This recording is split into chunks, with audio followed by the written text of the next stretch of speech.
Bareskrim Polri mengungkap komplotan pelaku pembobolan bank spesialis rekening Dorman. Dalam kasus ini, polisi juga menyita uang senilai 204 miliar rupiah dari pembobolan rekening Dorman di cabang bank BNI Jawa Barat. Polisi juga menetapkan 9 tersangka kasus pembobolan rekening Dorman.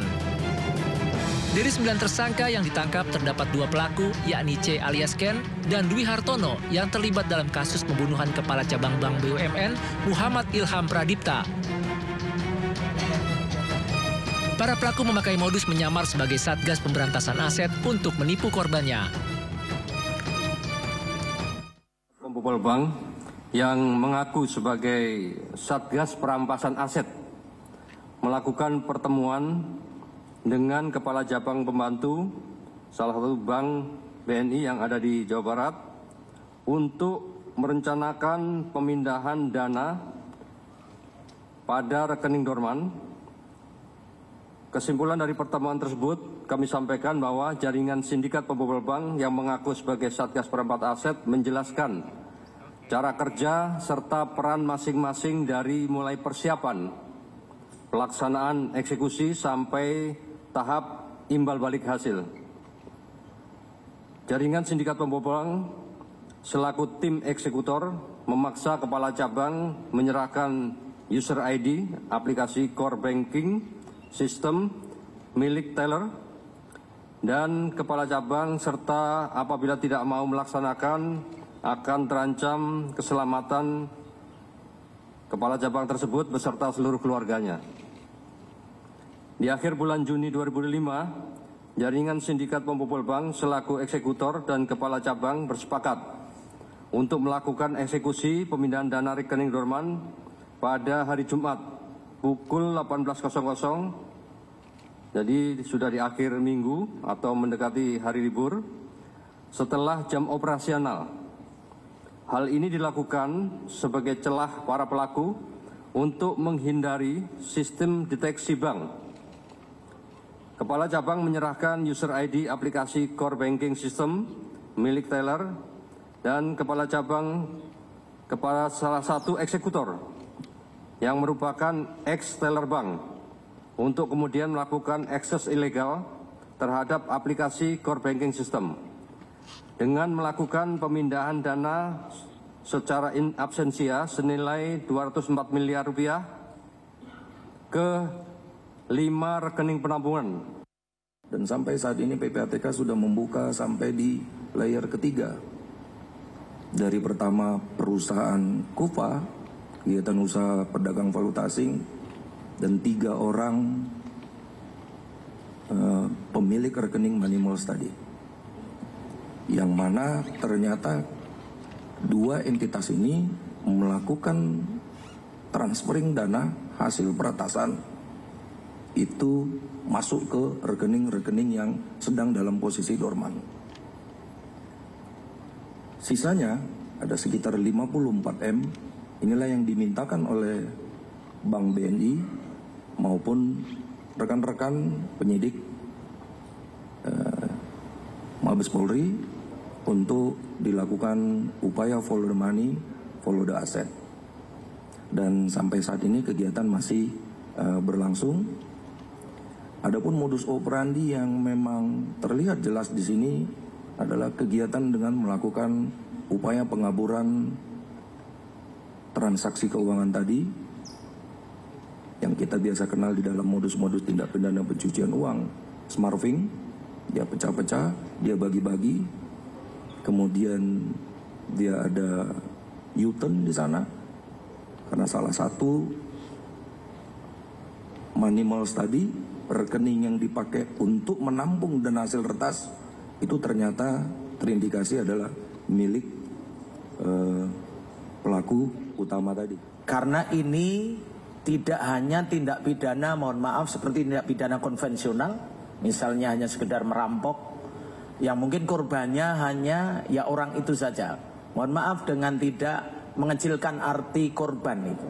Tetapi tindak pidana yang sifatnya organis krim begini, apalagi menggunakan illegal access, ciri utamanya ini juga akan mengakibatkan mungkin terganggunya kepercayaan masyarakat kepada integritas sistem keuangan BJK. Ya, pemirsa, publik dikejutkan dengan pengungkapan kasus pembobolan rekening Dorman di salah satu bank besar di Jawa Barat. Nilai yang dibobol tidak kecil, 200 miliar rupiah lebih. Bagaimana hal ini bisa terjadi, lalu bagaimana juga pengamanannya? Sudah bergabung bersama kami melalui sambungan Zoom Deputi Bidang Analisis dan Transaksi Keuangan PPATK Danang Trihartono, dan juga bergabung pakar hukum perbankan Yunus Hussein. Assalamualaikum Pak Yunus, Pak Danang. Waalaikumsalam. Dengan Juno di studio, terima kasih sudah bergabung bersama kami. Saya ke Pak Danang terlebih dahulu. Pak, kita sempat tahu bahwa PPATK mengumumkan adanya rekening ya Pak, nganggur berisi 6 triliun rupiah. Dan ternyata sekarang ini Pak Danang ada sindikat pembobol rekening tersebut. Apakah sebelumnya terbaca oleh PPATK adanya pergerakan rekening Dorman tersebut, Pak Danang? Ya, sebenarnya yang bisa membaca pertama kali mengenai pergerakan mutasi rekening adalah pihak perbankan. Baik. Tapi dapat saya tekankan bahwa namanya pembobolan peretasan itu sebenarnya bukan hanya terjadi di rekening Dorman, dapat terjadi di rekening-rekening yang aktif. Cuma kalau Dorman ini kan tidak mendapatkan perhatian dari nasabah, jadi mereka beranggapan bahwa akan lebih aman menggunakan atau membobol rekening Dorman. Lalu yang kedua, bahwa memang kejadian ini bukan hal yang pertama atau kedua, tapi dari dulu sebenarnya sudah sering terjadi, sehingga ini menjadi salah satu perhatian PPATK seperti yang kemarin telah dilaksanakan. Demikian, Mas. Oke, Pak Danang, tapi kalau bicara asal uangnya Pak, dari mana saja dan berapa lama biasanya Pak diendapkan dari yang data terbaru yang Anda lihat ini? Iya, kalau rekening Dorman ini kan tergantung nasabahnya. Baik. Berapa lama dia diendapkan, akan dipindahkan atau digunakan kapan, itu tergantung nasabahnya. Nah, dalam kasus ini penggunaan rekening Dorman itu bertujuan supaya tidak mendapatkan perhatian. Jadi mereka memutar-mutarkan dananya itu lebih bisa aman gitu ya. Namun dapat teridentifikasi oleh perbankan dan disampaikan PPATK dan pihak kepolisian sehingga dapat dilakukan pengusutan dengan lebih cepat dan tepat itu. Baik, dan ini ada keterlibatan pihak bank ya Pak ya, kepala cabang dan manajer juga. Nah, nanti sebelum saya kembali ke Pak Danang, saya ke Pak Yunus. Pak, ini tadi saya sebutkan, ini ada celah keamanan pada bank Pak. Apakah ini kelalaian institusi atau kelemahan regulasi, Pak Yunus? Jadi sebenarnya sebaik apapun sistem ataupun regulasi, kalau ada oknum orang yang bermain yang integritasnya kurang baik, ya nggak jalan sistem itu, nggak jalan regulasi itu. Ini penting sekali, karakter orang yang berintegritas, yang jadi pimpinan cabang bank itu sangat menentukan. Buat apa sistem yang hebat-hebat kalau orangnya tidak bisa dipercaya, orangnya integritas tidak ada, nggak jalan sistem dan aturan itu. Dan yang dibobol ya, saya cenderung menganggap ini bukan rekening Dorman ya. Banyak seperti yang Pak Anan sebutkan yang justru yang kalau mau dibobol ya rekening-rekening yang aktif yang besar jumlahnya ya. Memang perhatian kurang kalau pada Dorman. Tapi kalau lihat jumlahnya itu 200 lebih ya. Itu saya cenderung anggap ini yang dibobol itu Dorman memang memindahkannya biar nggak dicurigai ada tadi disebutkan ke rekening Dorman. Tapi yang dibobol itu rekening yang aktif yang jumlahnya banyak. Karena untuk cabang pembantu jumlah 204 itu cukup besar dan tanpa keterlibatan orang dalam tuh nggak mungkin dia membobol segampang itu, karena di bank tuh setiap transaksi ada layer-layernya, paling nggak ada 3 layer ya, si pelaku yang mengecek dan pimpinannya. Nah ini kalau pimpinannya sama si pelakunya sudah ikut bermain, maka terjadilah yang diinginkan tadi itu. Baik, Pak Danang, ini 200 M ini kumpulan tadi uang Dorman atau memang ada tadi seperti dugaan Pak Yunus bisa saja dari rekening aktif Pak, dari data PPATK, Pak Danang? Ya, ini kan yang dibobol sebenarnya adalah satu rekening. Satu rekening dan itu... satu rekening Pak ya?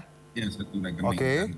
Dan dipindahkan beberapa rekening ke beberapa 5 pihak, lalu dipindahkan lagi ke perusahaan valuta asing, lalu dipindahkan ke money remittance dan sebagainya. Itu adalah dalam rangka untuk menyamarkan hasil tindak pidana supaya tidak terdeteksi dengan cepat dan itu dinikmati nanti diambil cash dan sebagainya. Itu yang kami identifikasi. Dan memang itu melalui beberapa transaksi yang diantaranya rekening itu dorman. Jadi memang harus ada pihak internal bank untuk melakukan aksi ini, karena memang pihak internal bank lah yang mengetahui atau bisa memindah-mindahkan dana tanpa otorisasi dari nasabah.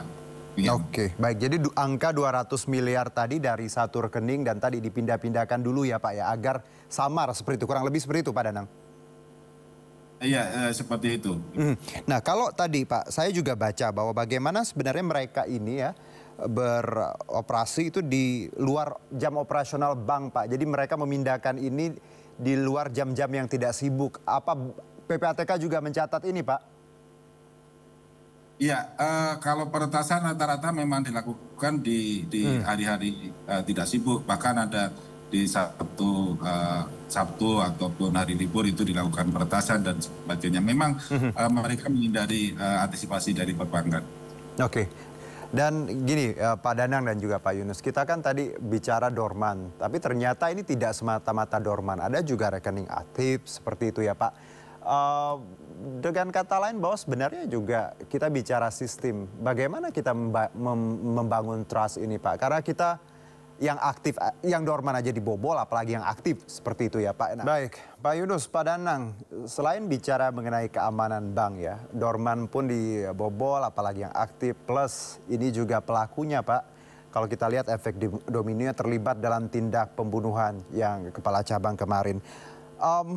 Bagaimana kita melihat masalah yang begitu kompleks ini Pak Yunus? Apa yang harus dilakukan pihak perbankan, juga pemerintah dan polisi? Mungkin saya ke Pak Yunus terlebih dahulu. Jadi memang selama ini ada dikenal dengan 3 line of defense, 3 lapis pertahanan bank untuk mengamankan transaksinya. Jadi para yang melakukan transaksi ya, makernya ada checker di atas yang mengecek, ada atasan yang terakhir yang menyetujui. Tapi kelihatannya kalau orang dalam bermain ya akan tembus juga. Baik. Nah sekarang ada pendekatan yang namanya GRC. Dilihat penerapan dari good corporate governance ya, risk management dan compliance. Jadi ini combined assurance ya. Jadi tidak cukup hanya dari sudut governance saja. Dari sudut katakanlah risk management tadi ya. Juga perlu dilakukan identifikasi, dinilai, diawasi, kemudian kepatuhan kepada SOP yang tadi 3 line of defense itu juga harus dipegang teguh. Ini kan kelihatannya ya orang banknya sendiri berdua sudah ikut bermain dan dia menerobos menyimpang dari prosedur yang ada di dalam. Jadi kalau udah prosedur disimpangi, katakanlah aturan tidak diikuti, yang bermain juga orang dalam dan kerjasama juga sama orang luar ya, usaha mengamankan itu memang lebih susah. Okay. Tapi pendekatan combined assurance tadi dengan good corporate governance yang baik ya, kemudian risk management yang bagus juga ya, kepatuhan kepada tentuan dan SOP yang ada saya kira bisa membantu. Jadi namanya combined assurance. Tidak hanya satu pendekatan, harus kombinasi. Baik, combined. Itu harus dilakukan. Oke, Pak Yunus, kalau kita lihat dari kasus ini kan Jawa Barat ya Pak ya, dan tadi pelakunya 9. Apakah ini bukan kasus baru dan terakhir? Karena kalau kita lihat ini skalanya Jawa Barat, bisa saja wilayah-wilayah lain juga ada pola yang sama menurut Anda Pak Yunus? Ya memang kalau dilihat kan yang kena ini KCP, cabang pembantu itu kecil sebenarnya. Okay. Duitnya tidak sebanyak kantor cabang penuh atau kantor pusat ya. Jadi ini ya cukup mengkhawatirkan karena kalau sekecil gini pun sudah jadi target yang di Cempaka Putih, yang di Jawa Barat. Untuk yang lebih besar ya akan lebih besar lagi targetnya. Dan saya cenderung menganggap ini bukan membobol dormant account. Tapi justru satu rekening yang aktif. Nah memang menyembunyikannya dengan berbagai macam transaksi tadi, diubah bentuknya, kirim ke remittance, kirim ke money changer, kirim ke dormant, itu yang namanya cuci uang seperti itu. Conversion and transfer procedure, mengubah bentuk, memindahkan hasil kejahatan. Ini udah ada cuci uangnya ini. Udah pasti gitu. Iya pasti Pak, karena tadi angkanya besar dan tidak diputar-putar. Kalau saya ke Pak Danang, Pak, kalau kita lihat mungkin dari PPATK sendiri, bagaimana membedakan antara pemilik rekening yang memang tengah withdraw with their money atau dengan sebuah pembobolan, Pak? Ada perbedaan yang signifikan, Pak Danang? Ya, memang kalau dari tipologi yang ada, biasanya kalau pembobolan itu kan ingin menghabiskan dalam waktu seketika. Ya. Artinya dalam waktu cepat uang itu dipindahkan ke beberapa pihak gitu kan ya. Lain halnya dengan rekening kalau dia nasabah natural gitu kan biasanya nggak akan seperti itu. Nah itu biasanya harusnya muncul di alert sistem perbankan sehingga dapat diidentifikasi lebih dini. Tapi memang kalau saya cermati sebenarnya di sini ada 3 ya. Yang pertama perlu dipastikan bahwa aplikasinya benar-benar aman. Yang kedua adalah prosedurnya benar-benar prudent. Dan yang ketiga adalah orangnya juga perlu pembinaan secara terus-menerus. Jadi 3 kunci itu saya kira perlu diperhatikan oleh pihak perbankan. Oke, tapi Pak Danang, kalau kita lihat pola yang di Jawa Barat, di Cempaka Putih seperti itu Pak, apakah memang walaupun mungkin belum bisa diungkap oleh PPATK karena ini proses dalam investigasi, apakah bisa jadi wilayah-wilayah lain, KCP lain juga memang ada gejala yang sama Pak? Ya, kalau peretasan atau pembobolan modal seperti ini sebenarnya dari dulu juga sudah ada. Artinya ini bukan kejadian yang pertama atau kedua. Gitu. Dulu memang banyak juga rekening dorman itu dibobol oleh pasti melibatkan internal perbankan. Nah, ada juga memang pembobolannya sistemnya bukan seperti ini, tapi meretas sistemnya itu juga ada. Jadi memang berbagai macam cara gitu kan ya yang dilakukan oleh pelaku tindak pidana untuk istilahnya menikmati uang dari nasabah ini. Saya kira demikian. Oke. Kembali saya ke Pak Yunus. Pak Yunus, kalau kita lihat kasus yang terbaru ini ya Pak ya, 9 tersangka mereka membagi tanggung jawab antara pelaku, internal bank, otoritas pengawas juga dan juga dari eksternal. Anda melihat Pak bahwa apakah mereka memang sudah terlatih dengan proses yang sama, sudah berpengalaman seperti itu Pak Yunus, sehingga tadi angkanya juga besar dan punya grup yang besar ini Pak Yunus? Kalau dilihat keterlibatan 2 orang pelakunya melakukan juga di bank lain ya, kemudian lihat cara kerja dia melibatkan orang dalam, orang luar, ada juga katakanlah sebagian juga ahli IT misalnya dalam kasus yang Cempaka Putih ya. Ini seperti kerjanya organized crime. Dia juga merencanakan. Pasti dia pernah bertemu, berkomunikasi, ada frekuensi yang sama di antara mereka. Jadi dalam bahasa hukum tuh ini penyertaan. Jadi rame-rame. Bukan saja orang dalam tapi orang luar yang sudah terorganisir dengan baik. Jadi ini termasuk yang direncanakan kalau menurut saya. Bukan seketika saja terjadi, bukan. Pasti perencanaannya baik, apalagi melibatkan sekian banyak pihak gitu. Baik, pasti well plan lah ya Pak ya. Tidak secara tiba-tiba dan kebetulan kenal gitu ya Pak ya. Baik, Pak Yunus, Pak Danang, terima kasih banyak atas waktunya. Semangat terus kita untuk perbaikan di industri perbankan, ya trust juga publik. Karena kita tahu tadi tidak hanya dorman, uang-uang rakyat yang kecil juga Pak. Ya juga sering jadi korban ya Pak. Terima kasih Pak Yunus dan juga Pak Danang, sehat-sehat, selamat beraktivitas kembali.